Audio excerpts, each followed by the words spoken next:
Hello everyone, কেমন আছো সবাই তোমরা? তা আমার মিনি ব্লগে তোমাদের সবাইকে আবার স্বাগত জানাই। ঘড়িতে এখন বাজে দুপুর 2টো। একটু বেরিয়ে পড়লাম বাজারের দিকে। আর এই শীতের দুপুরে দুপুরবেলা বাজার করতে যেতে ভীষণ ভালো লাগে। চারিদিকে রোদ ঝলমল, নীল আকাশ, আর রোদটা যখন চোখে মুখে গায়ে এসে লাগে কি যে ভালো লাগে, দারুণ মজার। গরমকালে কিন্তু দুপুরবেলা বেরোনোর কথা ভাবাই যায় না, অতি ভয়ঙ্কর। কিন্তু শীতকালের এই দুপুরের রোদের আমেজটা দারুণ। তো চলো, গল্প করতে করতে স্টেশনে চলে এলাম, ট্রেনে উঠে পড়লাম। আজকে যাব একটু কল্যাণী, আমার বাড়ির কাছেই কল্যাণী, তোমরা তো জানো, একটা স্টেশন পরেই। তো ট্রেনও চলে এলো, আর আজকে ট্রেনে একটু ভিড়ও ছিল, তাই আমরা ভাবলাম লেডিসে উঠবো না, জেনারেলে উঠে পড়ি। তো জেনারেলে উঠে পড়েছিলাম, তো তারপর নেমে পড়লাম কল্যাণী। তো আজকে যাব কল্যাণী একটু আইটিআই মোড়ে কলকাতা বাজার নতুন খুলেছে, তো উইন্টার কালেকশন কি এসেছে সেটা একটু দেখতে যাচ্ছি। তো চলো, ট্রেন থেকে নামার পরে এখানে আমি একটা টোটো ধরে নিয়েছিলাম, চলে এলাম আইটিআই মোড়ে। এই যে রাস্তাটা কি সুন্দর না, চারিদিকে গাছ, আর আমাদের কল্যাণী কিন্তু সত্যি গাছপালা একদম পুরো ভরপুর। তো চলো, হাঁটতে হাঁটতে সামনের দিকে এগিয়ে গেলাম। এই যে প্রথমে ঢুকলাম, তো ওদের এটা নিচে জেন্টসদের, উপরে লেডিসদের ছিল। কালেকশন মোটামুটি বেশ ভালো, অনেক কালেকশানই রেখেছে, নতুন যেহেতু খুলেছে এখন। তো আমার টুকটাক জিনিস পছন্দও হয়েছে, তো সেগুলো আমি নিয়ে নিয়েছি, পরে তোমাদের সাথে কখনো শেয়ার করব ভিডিওতে। তো তারপর আমরা চলে গেলাম বিলিং কাউন্টারে বিল করার জন্য। দুপুরবেলা তো একটু ফাঁকাই ছিল, খুব একটা লাইনে দাঁড়াতে হয়নি, বেশ ভালো। আর এখানে দেখলাম নতুন নতুন সব শীতের জ্যাকেট, তোমরা যদি কেউ ঘুরতে যাও বাইরে, সেই জ্যাকেটগুলো কিন্তু ভীষণ ভালো এসছে, আমার তো বেশ ভালো লাগলো। তারপর ওখান থেকে বেরিয়ে টোটো করে আমরা চললাম একটু নার্সারির দিকে। শীতকাল, এখন বাড়িতে অনেক গাছ লাগানোর ইচ্ছে। এর আগেও একদিন এসেছিলাম, তখন আর ব্লগ করা হয়নি। তো আজকে নেব একটু গাঁদার গাছ আর একটা নয়নতারা। সাদা নয়নতারাটা বাড়িতে লাগিয়েছি, একটা ওই রানী রানী নয়নতারা আছে, ওইটা আমার খুব নেওয়ার ইচ্ছা, তাই চললাম। তো এই রাস্তাটা ধরে যখন যাব, এখানে পুরো রাস্তাটা ধরেই প্রচুর নার্সারির গাছ। তো আমরা চলে এলাম নার্সারির দোকানটায়। এই দোকানটায় আগেও অনেক গাছ নিয়েছি, তাই এখানেই প্রথমে ঢুকলাম।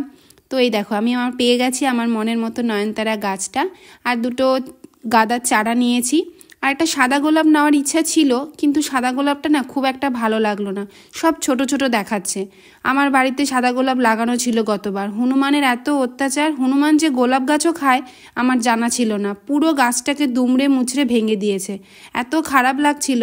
তো যাই হোক, আমাদের গাছ নেওয়া কমপ্লিট। তারপরে এখন তো অনেকটা বেলা, তো বাড়ি তো এখন যাব না, তাই ভাবলাম একটু পার্কে বসি। তো পার্কে শুধু শুধু বসবো, তাই সামনে মিও আমার ছিল, তাই আমি আর আমার ননদ যেহেতু বেরিয়েছিলাম, তাই জন্য মিও আমার থেকে কিছু খাবার কিনে নিয়ে নিলাম।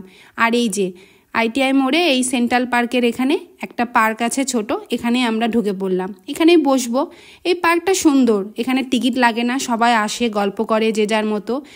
আর পার্কটায় মনে হয় কিছু কাজ চলছিল, চারিদিকে এত নোংরা করে রেখেছিল, তোমরা কিন্তু ভিডিওতে দেখতেই পারবে যে কতটা নোংরা।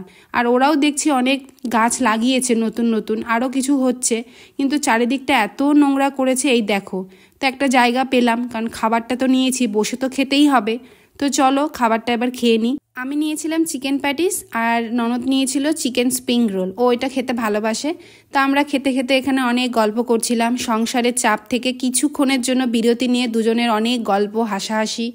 আর পার্কটায় দেখলাম আমাদের মতো এরকম অনেকেই এসে টিফিন খাচ্ছে, গল্প করছে, সবাই যে যার মতো আনন্দ করছে। তো চলো কিছুটা ভালো সময় কাটিয়ে তারপর আবার চলে এলাম কল্যাণী স্টেশনে, এবার বাড়ি ফেরার পালা। তো আজকে কিন্তু স্টেশনে প্রচণ্ড ভিড় ছিল, জানি না ট্রেন লেট ছিল বলে। তো নেমে পড়লাম, সন্ধেও হয়ে গেল। এই দেখো দূর থেকে ফুচকার দোকানে ছেলেদের ভিড়, ফুচকা নাকি শুধু মেয়েরাই খায়, কিন্তু ফুচকার দোকানে যে ছেলেদের এত ভিড় থাকে আমি আজকে সত্যি বলছি, এর আগেও দেখেছি, কিন্তু আজকে দেখে আমি একটু ভিডিও করে তোমাদের সঙ্গে শেয়ার করলাম। আর এই ছেলেটাকে দেখো টপ করে চাটনি ফুচকা খেয়ে যাচ্ছে, এত ভালো লাগে। আমি তো জানি ছেলেরা ঝাল খেতে বেশি পছন্দ করে, যাই হোক জোকসে পার্ট। তো ছেলেরাও হয়তো ফুচকা খেতে ভালোবাসে। তো আমরা ওখান থেকে ফুচকা খেয়ে সংসারের একটু বাজার করার ছিল, নিয়ে চলে এলাম। বাড়ি ফিরে দিতে হবে সন্ধে, আর রাতের রান্নাও বাকি। তো চলো আজকের ভিডিওটা এখানে শেষ করছি, ভালো লাগলে একটা লাইক করো, কমেন্ট করে জানিও। দেখা হবে পরের ব্লগে, টাটা।